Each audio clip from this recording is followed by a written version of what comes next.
Your favorite show, Ravens Rundown, is back in action. Tyler Jones here with you. Appreciate you joining us.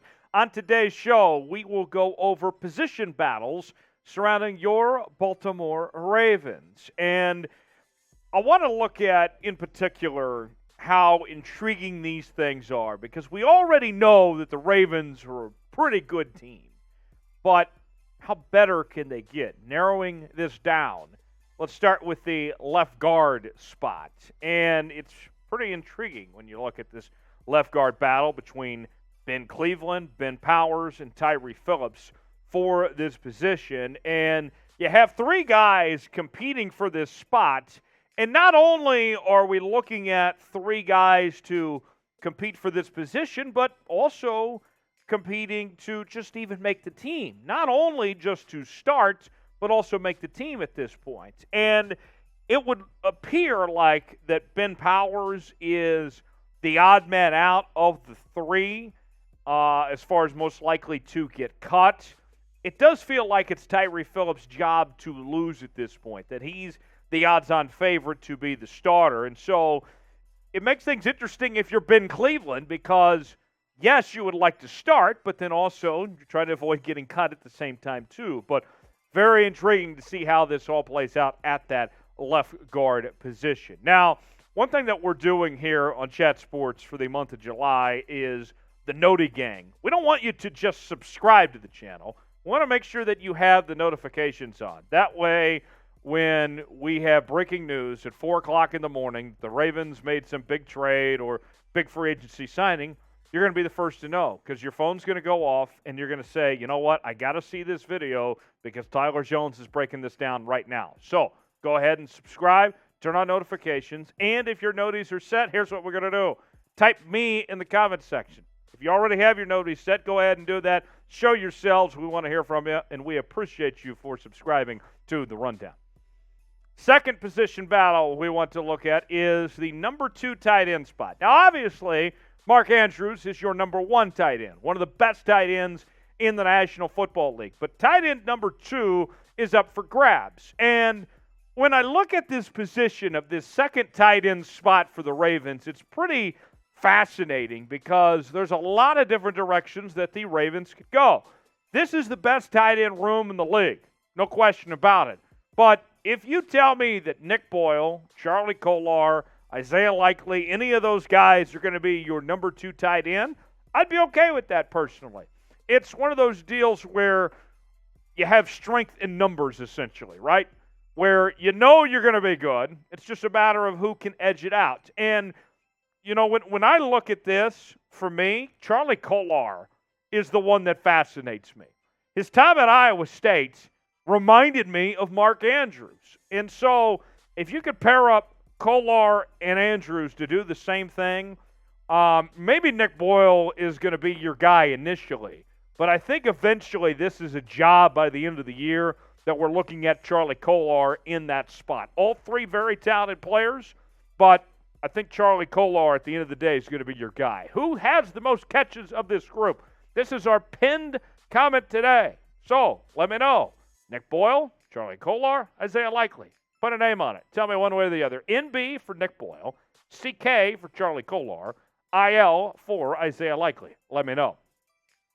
Next one we will look at is the third running back position. We already know that J.K. Dobbins and Gus Edwards are going to be your number 1 and number 2 backs, but the number 3 back position is very fascinating.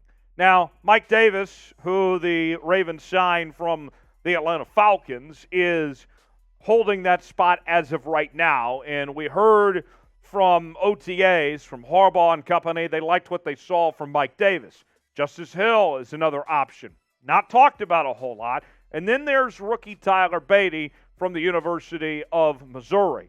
And I got to tell you, Tyler Beatty really intrigues me. Have no idea why he was a day 3 selection. Should have gone a lot higher, quite frankly, than I think that he did.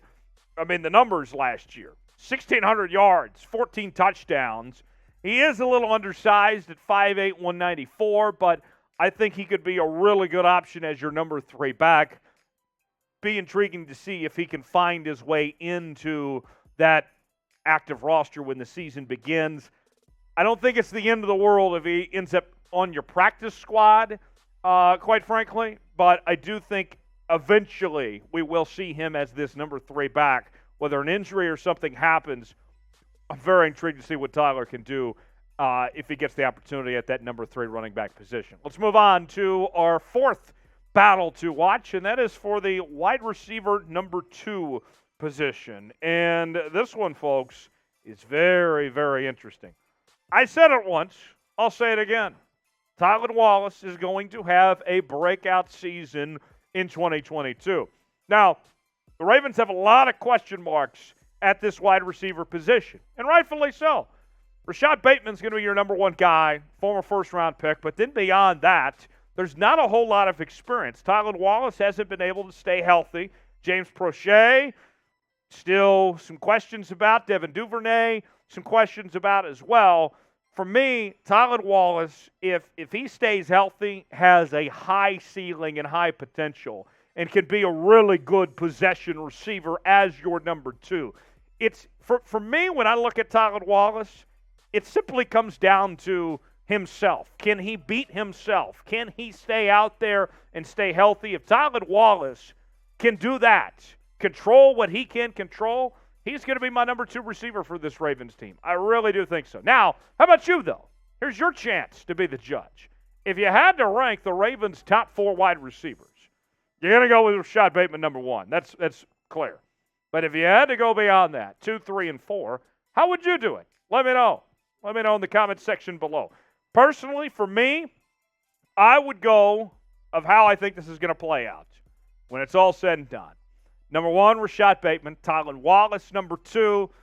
And then at number 3, I would go Devin. And then 4, give me James Proche at that spot. I do think this wide receiver group is going to be a lot better than what the mainstream media has given them credit for. I think this is going to be, especially as the year goes along, this group is really going to improve.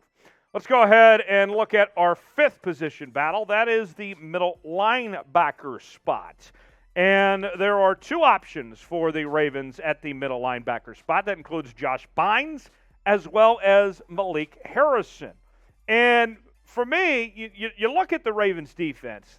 Collectively, this is a really good group, right? Especially with what they bring to the table at the secondary. But now at that linebacker spot, I think a guy like Malik Harris needs to take that next step. You know, we saw bits and pieces here and there in 2021, 25 tackles and 2 tackles for loss, but there's still more room to go. Now, Josh Bynes, there's a reason why he was re-signed. 76 tackles, 2 sacks, 6 tackles for loss. He's been there, done that, as they say. But now, as we take this next step forward, who is ready to take that next position? Josh Bynes, I think, has the edge right now to fulfill that role. But Malik Harrison, what do you got? What can you do when it's crunch time to possibly position yourself to earn that job?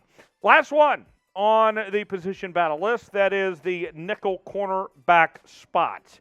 And this one, folks, you already know what you have at the 2 outside corners with Marlon Humphrey and with Marcus Peters.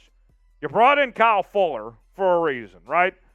You bring him in this offseason in free agency. The Ravens didn't sign a whole lot of free agents in this past offseason.